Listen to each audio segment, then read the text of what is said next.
Thank you guys for joining me here on the last segment of today's show. Just a rankings list here that I wanted to bring up with a lot of wide receiver trios now apparently in the NFL. I wanted to come on here and just quickly rank them for you guys just because it was pretty hard to do this, I'm not going to lie.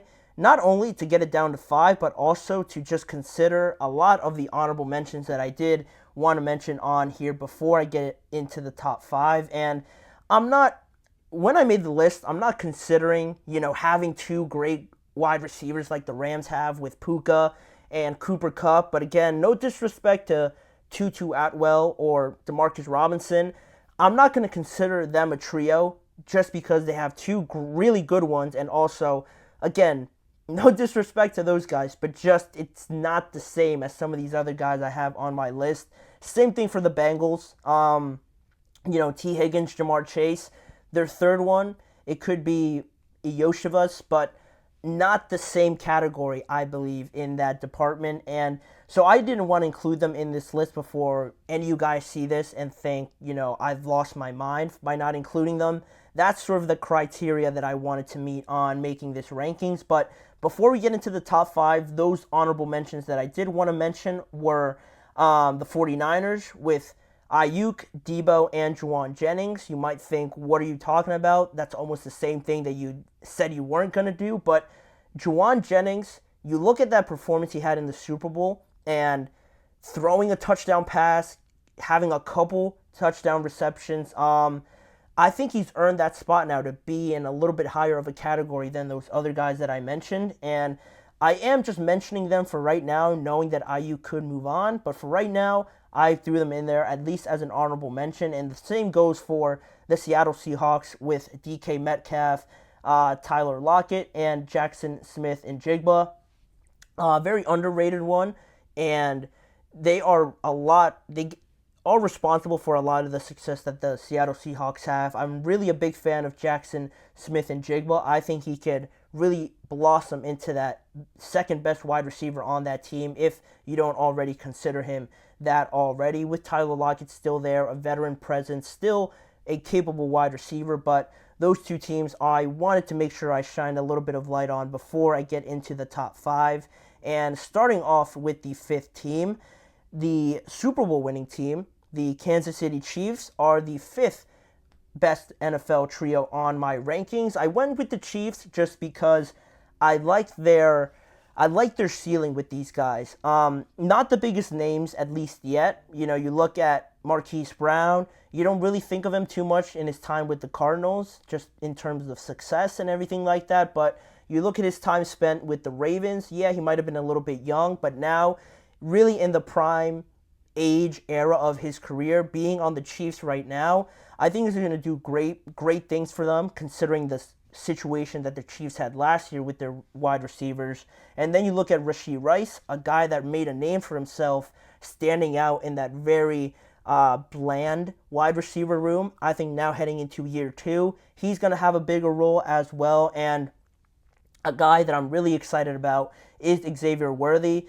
Everyone will talk about Rome Odunze, Marvin Harrison, and Malik Neighbors, but I think Xavier Worthy could sneakily have one of the better seasons as an offensive rookie wide receiver for the Chiefs just because of the situation and it's speed on speed on speed on this offense with these 3 guys. And the reason I have them at number 5 really most of all is that they're just young. 2 out of the 3 of them are very young, and I think more so it has to do with Andy Reid's brilliant, genius offense that these guys fit perfectly into, more so than them being in a position where just pound for pound they are great receivers. They're not there yet. I still think they have a ways to go. I'm not saying they can't get there in terms of Rashee Rice and Xavier Worthy, but they are still in the earlier stages of that. So to me, having that speed is game changing. So I had to put them in at number 5. But then just above them, and I mean just above because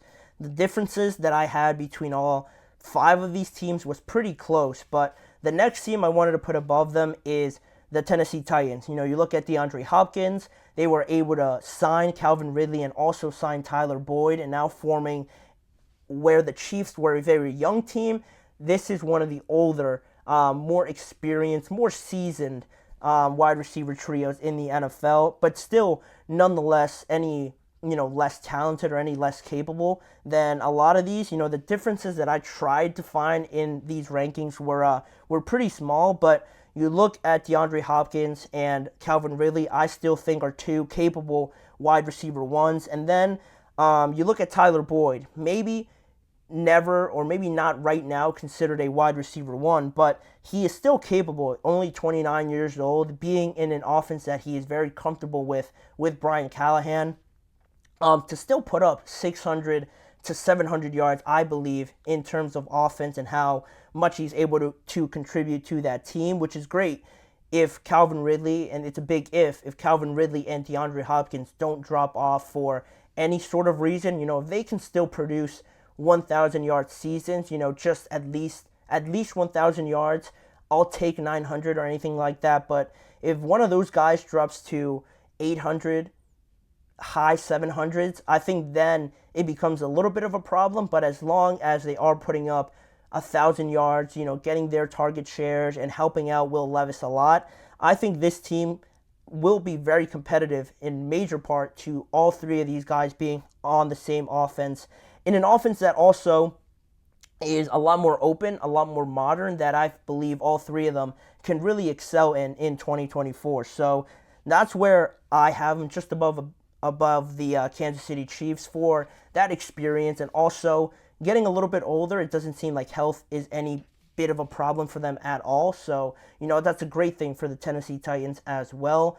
But then at number 3, a little bit difficult with the Miami Dolphins to have them here. It was really a battle between 3 and 4, and I'll explain why. It's because the Dolphins, two awesome wide receivers, right? Jalen Waddle and Tyreek Hill. And not to say that Odell is bad by any means, but there are just more questions, possibly the most questions I had with a third wide receiver in all of these trios that I tried to rank, because it's not so much his ability, but just the fact that getting him out there on the field could be a little bit of a liability when you're talking about him at this stage of his career, because last year he played 14 games, which was great, right? That's pretty healthy for Odell. But before that, he had not played in more than 8 games in any of the previous 3 seasons before last year. And last year, he still put up 565 yards, 35 receptions, and 3 touchdowns, which you might look at as number 3 wide receiver type of numbers, but he, I think, was looked upon with the Ravens as one of their better wide receivers. He was out there a lot more than Rashad Bateman was, obviously getting hurt, and Zay Flowers was still a rookie, so I feel like he was looked upon to do a little bit more, where I just don't see Odell filling that role anymore. So now, when you pair him up with Tyreek and Jalen Waddle, I feel like he's going to do great things. He, I think, could be a difference maker if he stays healthy, contributing. He got 500 yards, nearly 600 last year on the Baltimore Ravens. I think this offense suits him a lot better, being surrounded with the best wide receiver in football from last year, and also Jalen Waddle, a great wide receiver, great young and up-and-coming wide receiver. You surround him with that. I think Odell, again, staying healthy, and that's a big question, can give you 600, 700 yards in 14, 15 games that he plays this upcoming year. But again, that health does scare me a little bit, but I couldn't put the Dolphins, who had the best receiver in football, any lower than 3. I feel like that would discredit it, so I had to put them at number 3, but they aren't number 2, and they aren't number 2 just because I think the Philadelphia Eagles really have a perfect mesh of everything in terms of, health not being an issue, and all their wide receivers, or at least A.J. Brown and Devontae Smith, are not, or I should say, are pretty much entering those prime years of their careers. I think Devontae Smith is about 25 years old, and A.J. Brown is 27, 26. So these next 4 to 5 years that they have together are going to be very prosperous if they continue on this trajectory that they have been on. A.J. Brown, arguably a top 5 wide receiver in the NFL. There is a lot of them, but I think he has separated himself pretty clearly from the great ones to the elite wide receivers. And he followed up his performance in 2022 with another 1,400-yard receiving yard season for the Philadelphia Eagles. And Devontae Smith not too far behind him. Sharing the ball is a big part of what makes these trios successful. And the Eagles have done a great job of doing that with two of these guys still getting Devontae Smith his 1,000 yards as well. And now you add Jahan Dotson, and we talked about him before. He doesn't have to do too much, honestly, in this offense. And they're already great with AJ and Devontae Smith. But adding a guy like Jahan Dotson, again, a former first-round pick, if he can tap into that potential just a little bit more, I don't think that's asking for a lot. This offense can be even more unstoppable than it already is technically on paper with Saquon and Goddard and Jalen Hurts even in his running ability as well. If Jahan can produce a little bit more, 600, 700 yards, I don't know how you stop this offense, honestly. And that's the trajectory that this team is on, and that's why I have them number 2. But they aren't number 1 because the Houston Texans, to me, have the situation where all 3 of these guys can be number 1 receivers, whereas with the Eagles, Jahan Dotson's not really there yet. He could be, maybe, I don't know, potentially. One day he can be, but he's obviously not there yet. The Miami Dolphins, Odell Beckham Jr., I think he's past being a number 1 wide receiver. The Tennessee Titans, Tyler Boyd, not really there as well. And the Chiefs, a lot of young guys, not considered elite number 1 receivers just yet, where these guys, I think you could really name each one of them a number 1 receiver on a bunch of teams across the NFL.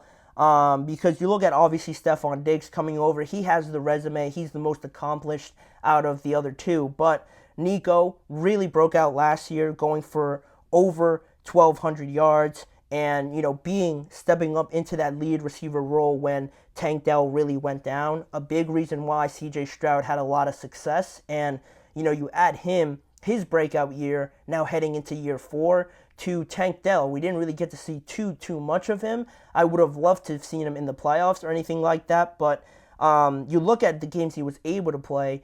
Through 11 games, he already had 700 yards as a rookie. So if he played the next 6 to 7 games, he could have easily gone over that 1,000-yard mark. And whatever else the stats could have been, it could have been ridiculous to have him with Nico Collins and how that could have affected their playoff push. And now you add a guy like Stephon Diggs, sprinkling in a little bit of that experience and knowledge and just tricks that he has up his sleeves.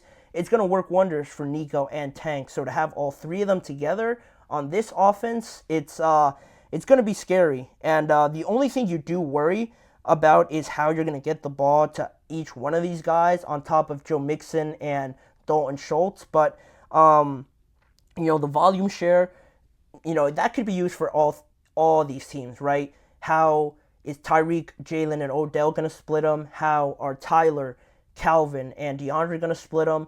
I don't think that's a valid reason to just use on all 3 of these guys, as I named them all number 1 wide receivers. You could use that excuse for all of these teams, but to me, they have the situation where all 3 of these guys are number 1 wide receivers at this point, and that's why they're being hyped up as much as they are.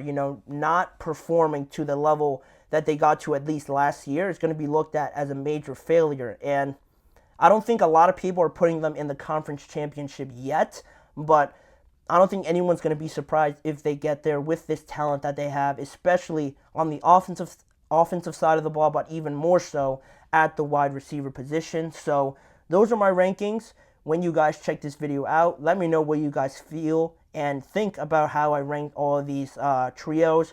Did I miss out on somebody? Did I not rank them properly? Leave your guys' honest thoughts in the comments section down below. But that'll wrap it up for today's show. I want to thank you guys for joining me on the GSMC Chip Shot Football Podcast presented by the GSMC Sports Network. Please remember to like, follow, and subscribe to the show, as well as following the network on all forms of social media. If you want to see more of this show, check out both YouTube channels, the GSMC Podcast and Sports Network channel, to catch more content around the NFL and this show. And lastly, remember to tune in every weekday at 6:30 p.m. Eastern Time for more discussions and the biggest headlines around the NFL with me, Manny Maradiegue, as your host. Thanking you for joining me again. I hope you guys all have a great weekend and enjoy the final week of the NFL preseason.